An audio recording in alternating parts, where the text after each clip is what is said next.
All right, I'm the Flat Rate Master, and today we're talking about, well, what to do when it's slow and you're still at the shop. And some of it will apply to you if you're at the house. All right, so we all know what's going on. So, work's slow. Hopefully it's not for you, but in a lot of shops it is slow. So what do we do? Well, let's start with maximizing your time. I'll link the website from Trained by Techs in the description. Trained by Techs has a bunch of free webinars, training events, and etc. that you can attend for free because everybody's stepping up to the plate and offering a bunch of free training. Keep your mind sharp, attend these training events, and learn some new skills. You're watching this on YouTube, so make sure and check out all the diagnostic channels out there. Learn new skills. You're going across from watching YouTube and the webinars and all that. What else can you do? Well, while you're at the shop, look at your tool setup. Look at how you've got your tools organized and try to figure out a better way of doing things.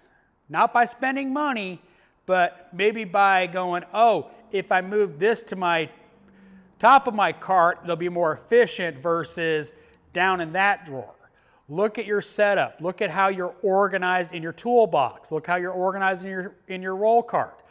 Look at how your actual bays are set up. Obviously you can't change, the bay layout and all that stuff, but you can change where stuff is parked in your bays. For instance, if you've got equipment that always sits by your bay and it's always in the way, maybe if you cleaned up that corner, you could put it there and it wouldn't be in your way versus it being in your way. So look around your environment at the shop. Figure out in more efficient ways of working while you have the time.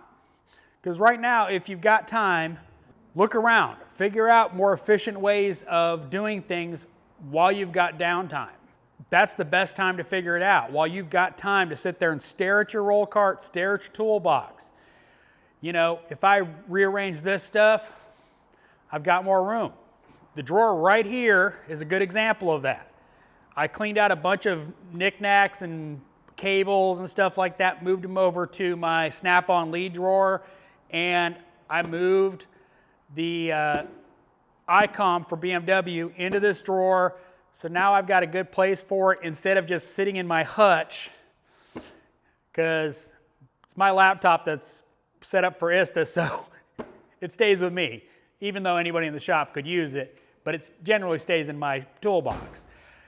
Figure out something you can improve about your work environment. Spend some time. Don't just, start moving stuff around. Figure out, look around.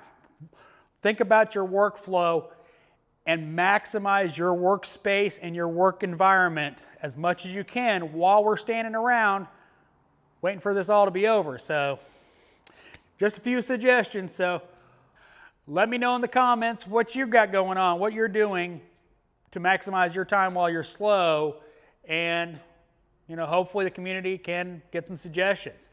As always, thanks for watching. I am the Flat Rate Master.